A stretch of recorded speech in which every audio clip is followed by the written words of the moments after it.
welcome to Medical Dialogues. I am Dr. Nandita Mohan, and today, on the 10th of October, every year we celebrate the World Mental Health Day.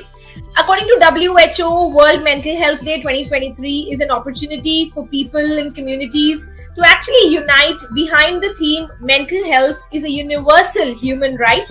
To improve knowledge, raise awareness, is also drive actions that actually promote and protect everyone's mental health as a universal human right. Now, good mental health is considered to be vital to our overall health and well-being. Yet, 1 in 8 people globally are living with mental health conditions which actually impact their physical health, their well-being, how they connect with others, and also their livelihoods.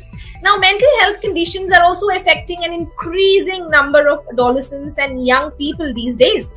So to talk to us on this note, we have Ms. Anandita Wagani, a mental health counselor who have joined us. Ms. Anandita holds a bachelor's degree in psychology at Wesleyan University in City, USA. Having worked in settings with children and adolescents alike, Anandita learned how emotions and perceptions of them actually start at a very early stage. While pursuing her MA in counseling for mental health and wellness at New York University, she has learned how to deploy emotions in her interactions with clients to actually empower them and change the way they see relationships and the world around them. So welcome to Medical Dialogues, ma'am. We're really happy to have you on board here with us today. Thank you so much for that generous introduction. I'm so happy to be here. Great. So as we celebrate World Mental Health Today, what according to you are the types of mental health issues or conditions that you routinely observe? Very loaded question right there. So I think the mental health challenges that clients often present with that we see are anxiety, depression, relationship challenges, and at the core of a lot of these issues is a low sense of self-esteem and self-worth. And I do think though that in the past year, and maybe this is an after COVID boom that we're seeing a large boom in health anxiety disorders. So this is when you get preoccupied with symptoms such as a stomach ache, and then your mind jumps to the conclusion that it's stomach cancer, right? Just a small example of it. But this has been really on the rise, and I've been seeing a lot of clients with health anxiety lately because we're constantly told during COVID, we were constantly told to look out for signs and symptoms of physical illness, right? So wash your hands, check that you don't have a cold, check that you don't have a bad throat, and that made us get into this habit of just this checking behavior that made us more anxious. So I would say health anxiety is definitely one of the disorders that I've really seen on the rise, I think in the past year or two. Great. So how can we actually reduce the stigma that has been surrounding these various mental health issues? So I honestly think that we need to make mental health a part of our everyday language, and this needs to change at a systemic level. So all of us go for physical checkups, right, or body checkups, and we check if all our organs are intact. But what about the one organ that runs everything, the brain, right? We need to make sure that mental health checkups are standardized procedure at doctors' clinics.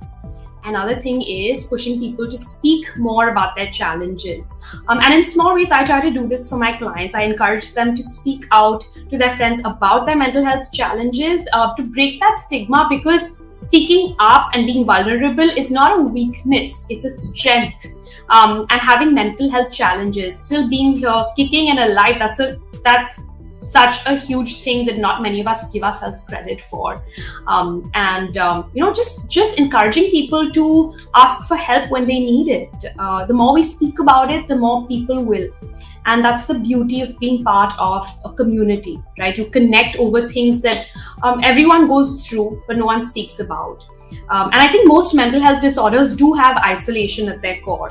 So really getting to speaking about things, making these conversations, even when you're meeting your friends for dinner or checking in with them as to how their day is. I think we need to more commonly speak about these things as a society. Great. That is very well drafted, very well said. Actually, the more we speak about it, the more address we do, and that's when we actually get to the depth of it. So what are if you could just highlight some common misconceptions about mental health that actually need to be addressed? So the first one is that mental health problems are a sign of weakness, right? And this is the reason we don't speak up about it.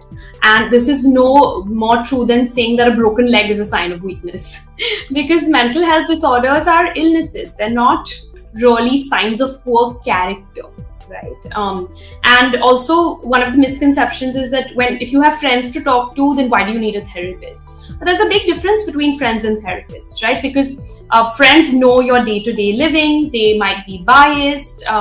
They don't have an objective view, and they don't have the tools to deal with your mental health just like therapists do.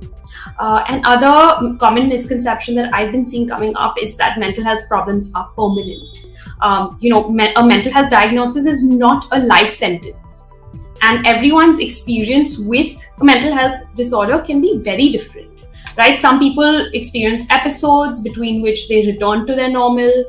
For some people, there has to be a trigger for it to occur. But either way, the brain is such a powerful organ, and there's this concept called neuroplasticity. Our brain can mold itself according to the behaviors we teach.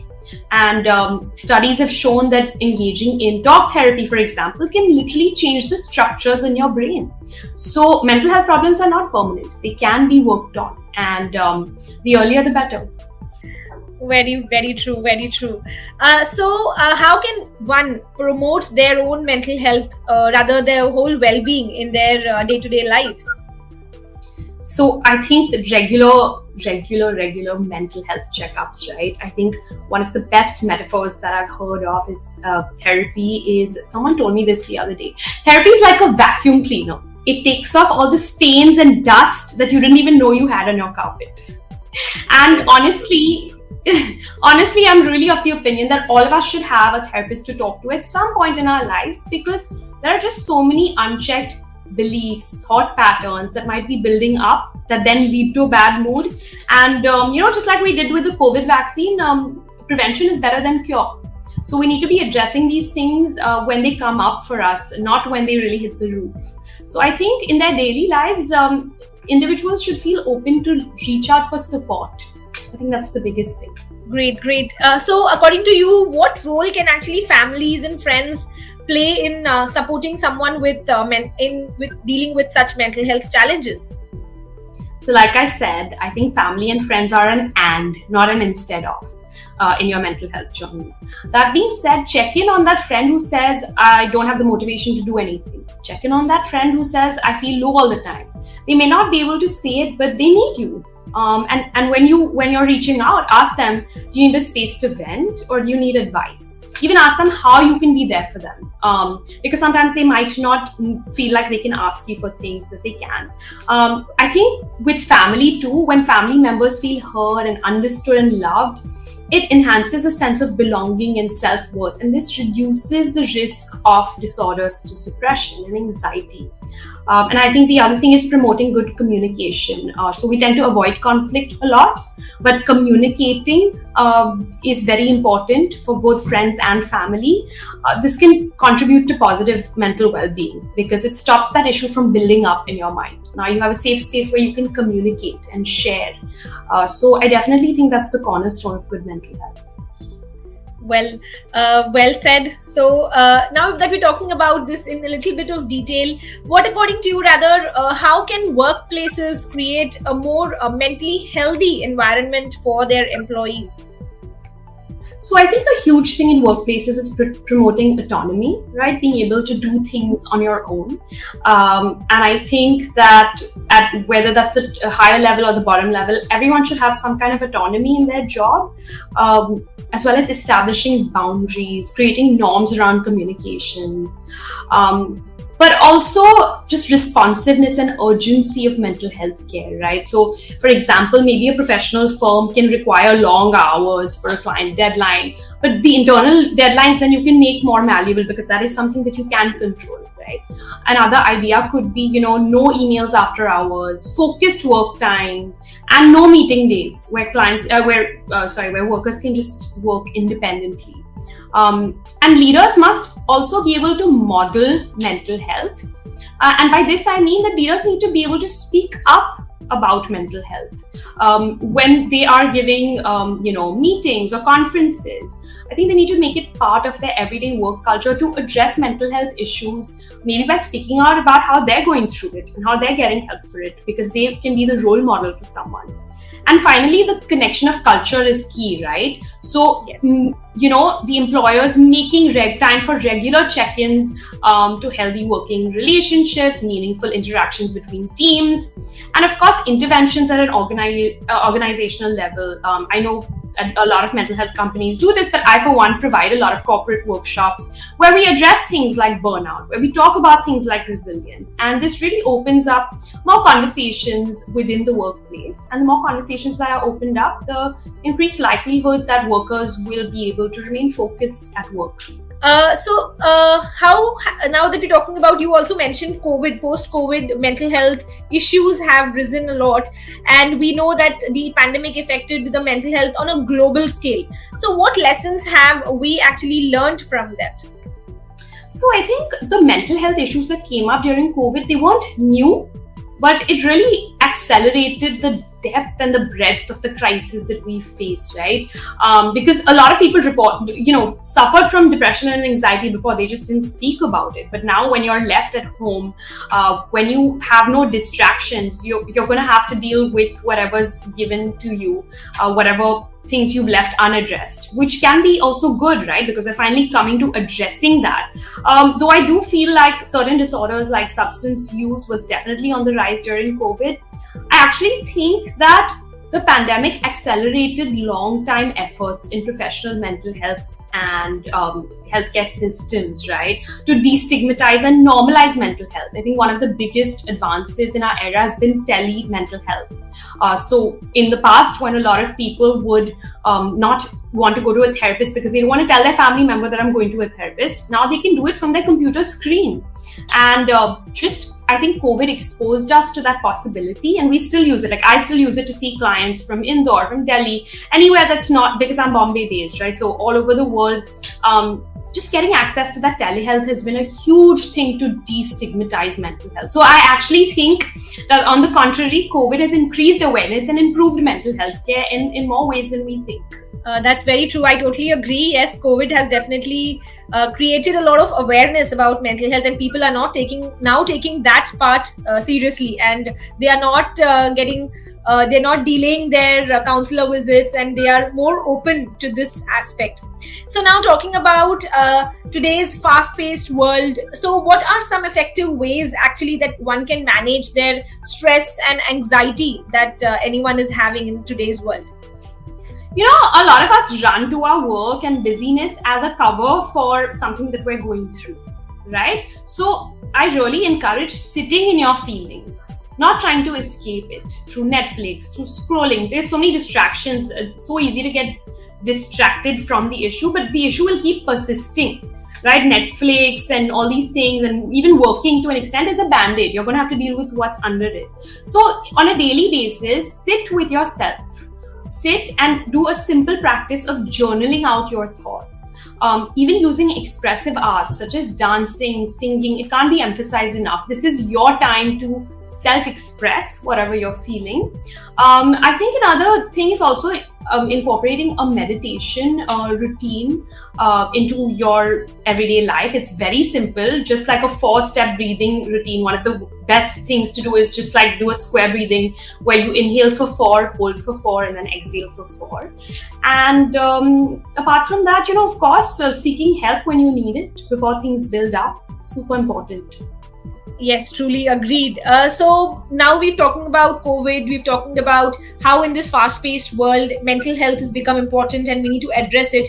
Now talking about young people, the younger generation, how can we encourage them to actually prioritize and also take care of their mental health, because they are the next generation and they are the future of ourselves. So definitely we need to encourage them. So what are your ways? So honestly, I think because the younger generation, we're so exposed to technology all the time that scrolling on your phone becomes a very easy distraction, and it's replaced actual real connection with people. And good relationships are very important for your mental health and well-being, because they can help foster that sense of belonging and give you an opportunity to share your experiences. So build closer relationships, connect with other people, be physically active, because it can literally improve the neurochemistry of your brain, right? And also build self-esteem and help you connect with others as well. A lot of people take workout classes, for example, which I think is great. Also, just pay attention to the present moment, because this includes your thoughts, your feelings, your body, and the world around you. Mindfulness can help you enjoy life more and understand yourself better. And it can also foster a resilience that can then help you with your challenges that you go through in life. I think another thing that's been coming up a lot is just speaking to parents and understanding their standpoint about mental health, instead of just stubbing it. Understand their standpoint and explain to them why it's important for you to take care of your mental health, why it's important for you to seek counseling, and they will be more open to it than you think. Yes, now that you're talking about more awareness and talking about your parents about it. So if I talk about at-home measures, what self-care practices or daily routines would you recommend for maintaining a good mental health? So, often when we think of self-care, we think of bubble baths and doing like rosy things. They don't have to be that hard. Just very simply, what are some things you do to show self-love? Talk kindly to your body. And this for me equates very closely with mindfulness. Lean into your feelings. Recognize and accept when we set standards for ourselves that are impossible. Talking kindly to our bodies and giving ourselves a break when our body signals it. And I think also just being aware of how you talk to yourself. Because I really believe this, that 60% of how you feel is how you talk to yourself, is a result of how you talk to yourself. So understand yourself when you fail, when you feel like you're not enough. Analyze that inner chatter and check in with yourself and say, maybe I haven't mastered this yet. It doesn't mean I'm a failure, right? Break down to see what stories you're telling yourself about events that make you self-loathe. And know that you have the power to rewrite that narrative. Draw from your positive experiences to be kind to yourself. Great. So that was a lovely takeaway message on World Mental Health Day. And definitely, I hope through this, we are able to create as much of awareness and people are more open about dealing with their own mental health issues. And they're more open to visit a counselor or a therapist. Thank you so much, ma'am, for all your valuable insights. It was lovely to be interacting with you today. Thank you very much. Thanks for the opportunity. Never miss a medical update from Medical Dialogues. Like, subscribe, and press the bell icon.